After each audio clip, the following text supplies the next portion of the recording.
The lunar surface is one of the most recognizable in history. But why are such important images so grainy and hard to see?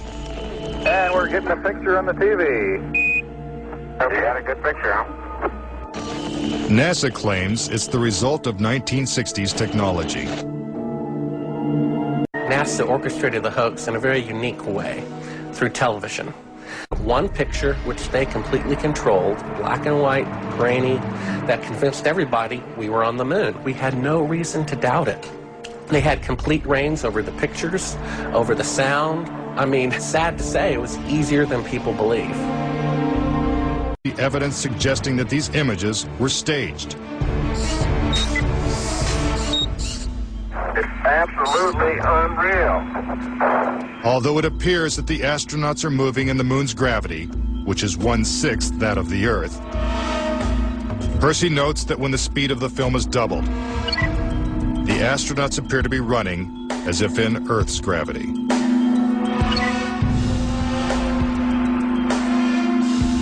Also, when the footage of the lunar rover is doubled in speed, it looks as if it's driving here on Earth.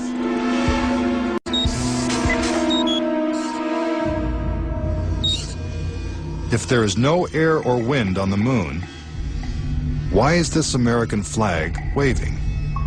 The fact that the flag flaps on the moon where there's no atmosphere means that there must have been a little blast of wind out in Area 51 where they shot this. Could these questionable images simply be the result of astronauts struggling to plant the flag into the lunar surface? Or is there more going on than meets the eye? What about the still photography?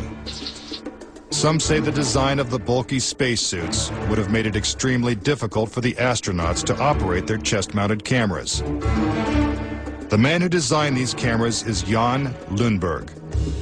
Once on the moon, on the lunar surface, in the dress, in the life support system, you couldn't see the camera. They couldn't bend their head that far down. They had no viewfinder, they had to aim by moving their body. Click, click, click. If the cameras were so difficult to manipulate, how were thousands of photos taken with crystal clarity and precise framing? The pictures that we see that allegedly were taken on the moon are absolutely perfect. But with closer examination, Casing says flaws begin to emerge. Unfortunately, errors were made which are now being discovered. Point out that lighting is a major flaw in the lunar photos. Case in point, on the moon, the astronauts' only source of light was the sun.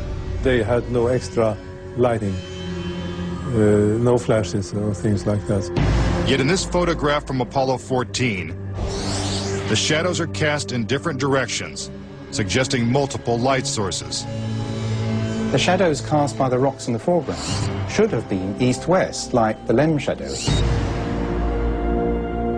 And in this photo from Apollo 17, again the shadows are pointing in different directions. Outside in sunlight, shadows always run parallel with one another. So the shadows will never intersect. It's not just the shadows that indicate the use of additional lights, but what has been photographed in the shadows. For example, here's an astronaut who descends into a huge shadow cast by the lunar module. Yet his entire body is still visible. How is it that he is not shrouded in darkness? Here's the same maneuver from another Apollo mission. Again, the astronaut is brightly lit in what is obviously dark shadow. And in this picture, the sun is directly behind the astronaut. His figure should be a silhouette. Yet even the smallest characteristics of his suit are recognizable. It seems like he's standing in the spotlight. And I can't explain that. That escapes me. Why? And finally, in this picture with the sun behind the lunar module, the front of the craft is clearly visible. The words United States are crisp and clear. How could these backlit pictures be so detailed? It's because there's more than one light source, which means they're not on the moon. But NASA simply dismisses these arguments. But the questions continue.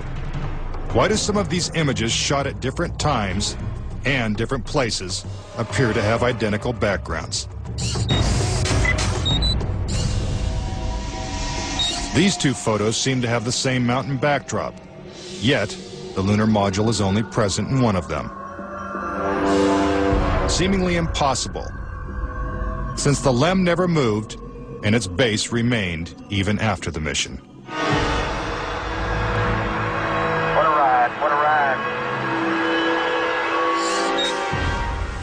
Some suggest the same artificial backdrop was used when shooting two entirely separate pictures. Background discrepancies are also apparent in the lunar video. The best evidence are some pictorial anomalies in the photographic record of the trip to the moon. There is one for Apollo 16 where the same shot, the same hill, appears in 2 different days. This tape was shot on what was reported to be the first of Apollo 16's lunar excursions. But it couldn't pick a better spot. And this video was from the next day at a different location. That is the most beautiful sight. NASA claims the second location was 2.5 miles away. But when one video is superimposed over the other, the locations appear identical. It's absolutely unreal. Even closer examination of the photos suggests evidence of doctoring.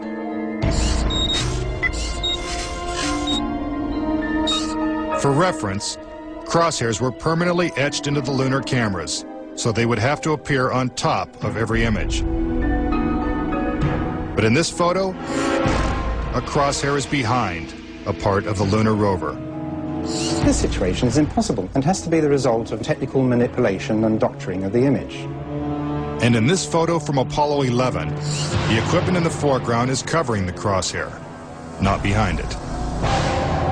And in another from Apollo 12, the American flag is covering one crosshair, and the astronaut is covering the other. When presented with these questionable photos and videos, Apollo was a hoax.